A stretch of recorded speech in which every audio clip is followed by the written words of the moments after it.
വയനാട് മാനന്തവാടിയെ വിറപ്പിച്ച കാട്ടാന തണ്ണീർക്കൊമ്പൻ ചരിഞ്ഞു. വനം മന്ത്രി AK ശശീന്ദ്രനാണ് ഇക്കാര്യം സ്ഥിരീകരിച്ചത്. തണ്ണീർക്കൊമ്പന് ആരോഗ്യ പ്രശ്നങ്ങളുണ്ടായിരുന്നു. ഇതാണോ മരണകാരണമെന്ന് വ്യക്തമല്ല. ഇന്ന് രാവിലെ ബന്ദിപ്പൂരിലെ രാമപുര ആന ക്യാമ്പിൽ വെച്ചായിരുന്നു ആന ചരിഞ്ഞതെന്ന് കർണാടക പ്രിൻസിപ്പൽ ഫോറസ്റ്റ് കൺസർവേറ്റർ പറഞ്ഞു. അതേസമയം ആനയ്ക്ക് എന്താണ് സംഭവിച്ചതെന്ന് പ്രത്യേക സംഘം പരിശോധിക്കുമെന്നാണ് റിപ്പോർട്ടുകൾ. 20 ദിവസത്തിനിടെ 2 തവണയാണ് ആനയ്ക്ക് നേരെ മയക്കുവെടി വെച്ചത്. ശനിയാഴ്ച പുലർച്ചെയോടെയാണ് പ്രാഥമിക പരിശോധനകൾക്ക് ശേഷം ആനയെ തുറന്നുവിട്ടത്. 17.5 മണിക്കൂർ നീണ്ട ദൌത്യത്തിനൊടുവിലാണ് കർണാടക വനം വകുപ്പിന്റെ ബന്ദിപ്പൂരിലുള്ള ആന ക്യാമ്പിൽ തണ്ണീർക്കൊമ്പനെ എത്തിച്ചത്. ആനയ്ക്ക് എന്താണ് സംഭവിച്ചതെന്ന് പരിശോധിക്കാൻ പ്രത്യേക സംഘത്തെ നിയോഗിച്ചു.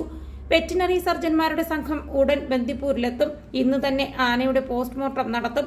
ആനയ്ക്ക് മറ്റെന്തെങ്കിലും പരിക്കുകൾ ഉണ്ടായിരുന്നോ എന്ന കാര്യവും പരിശോധിക്കുന്നുണ്ട്.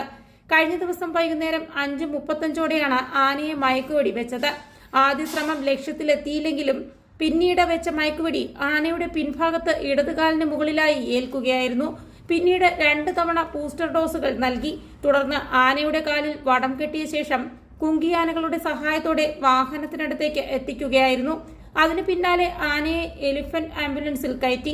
ബൂസ്റ്റർ ഡോസിൽ മയങ്ങിയ തണ്ണീർക്കൊമ്പന്റെ കാലിൽ വടം കെട്ടി കുങ്കിയാനകൾ വാഹനത്തിനടുത്തേക്ക് എത്തിച്ചു. തുടർന്ന് ലോറിയിൽ കയറ്റി കൊണ്ടുപോവുകയായിരുന്നു.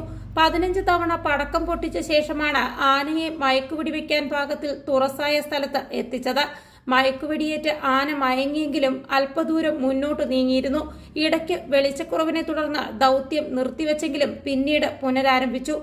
വാഴത്തോട്ടത്തിന് സമീപത്തെ മൺതിട്ട നീക്കം ചെയ്താണ് കുങ്കിയാനകളെ തണ്ണീർക്കൊമ്പന്റെ സമീപം എത്തിച്ചത്. News desk, India today.